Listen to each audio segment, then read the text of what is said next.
Halo semuanya, welcome to my channel Lost in Germany with Ajeng Rianini. Nah, di episode kali ini kita akan tetap ngebahas tentang dunia kerja di Jerman karena gue ngerasa video gue yang sebelumnya itu masih belum mencakup seluruh hal yang pengen gue kasih tahu ke kalian tentang serba-serbi dunia kerja di Jerman. Sebelum masuk ke poin utama, sebagai intro, gue ini sekarang sedang bekerja di salah satu perusahaan native advertising yang ada di Berlin dan kerjanya itu pakai bahasa Inggris. Ya, jadi kalau misalnya kalian itu penasaran apakah mungkin kerja di Jerman tanpa bisa berbahasa Jerman, jawabannya adalah mungkin. Nah, tanpa basa-basi lagi, berikut ini adalah beberapa hal yang kalian mesti tahu kalau misalnya kalian itu pengen kerja di Jerman. Jangan kemana-mana ya, pantengin terus. Kalau kalian pengen kerja di Jerman, ada baiknya kalian itu mengirim CV yang telah mengikuti standar Jerman.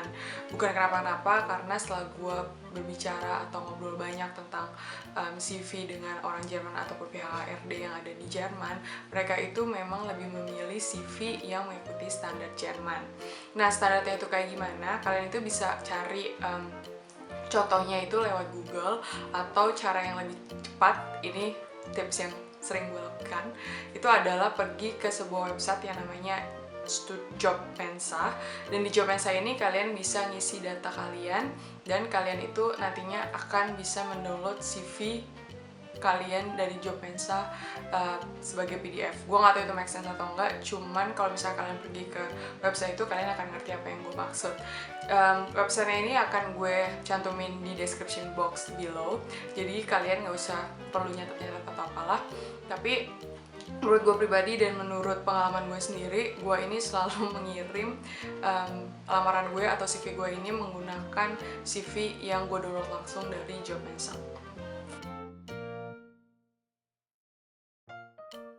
Kalau nanya ke gue apakah ada peluang kerja dalam bahasa Inggris, jelas jawabannya adalah ada, karena gue adalah saksi hidup dari pertanyaan itu.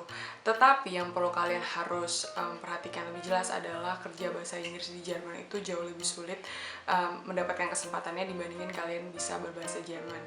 Dan kerja dalam bahasa Inggris itu biasanya ditemukan di kota-kota besar seperti Berlin, Düsseldorf, atau Stuttgart, atau di Munich, seperti itu gitu. Kalau misalnya kerja bahasa Inggris di kota-kota kecil macam Cottbus gitu, itu kayaknya udah gak mungkin banget. Walaupun mungkin, tapi kesempatannya tuh kecil banget, dan lowongan yang ditawarkan pun juga gak begitu banyak. Buat kalian yang sedang mencari pekerjaan, sekali lagi jangan patah semangat ya, terus berjuang dan terus ngirim CV, karena suatu saat pasti kalian akan mendapatkan pekerjaan yang kalian mau. Semangat! Nah, pertanyaan ini sering banget ditanyain ke gue, yaitu bagaimana sih atau apa keyword yang harus gue masukin ke Google kalau misalnya gue pengen cari kerjaan di Berlin. Jawabannya adalah banyak. Tergantung dari pekerjaan apa yang kalian inginkan dan bahasa yang kalian ingin menggunakan dalam pekerjaan sehari-hari.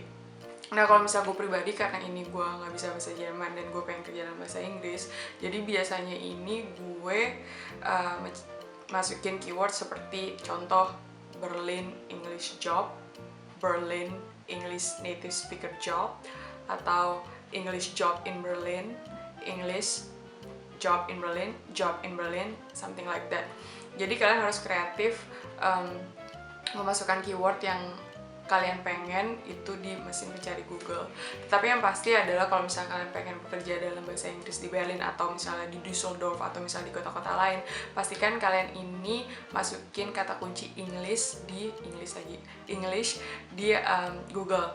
Atau misalnya kalian pengen cari langsung ke website-website seperti Indeed.de atau Stepstone.de, kalian juga bisa langsung masukin seperti ya English job in Berlin, English job in Munich, English job in I don't know, Münster, something like that.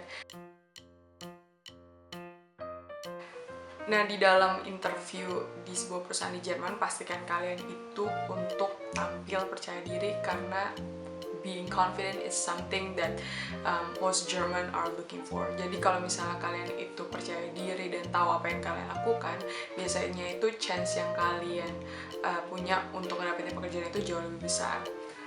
Kalau kalian pengen tahu lebih banyak tentang apa yang harus kalian lakukan di sebuah interview di perusahaan di Jerman, jangan khawatir karena gue akan membuat sebuah video khusus yang akan membahas tentang hal-hal apa yang kalian lakukan atau hal-hal apa yang kalian mesti lakukan dalam mempersiapkan interview di sebuah perusahaan di Jerman. Jadi tunggu terus ya. Oke, sekian dulu episode kali ini dan terima kasih telah menonton. Sampai jumpa lagi di video-video Lost in Germany selanjutnya. Sampai jumpa dan jangan lupa subscribe ya. Dadah!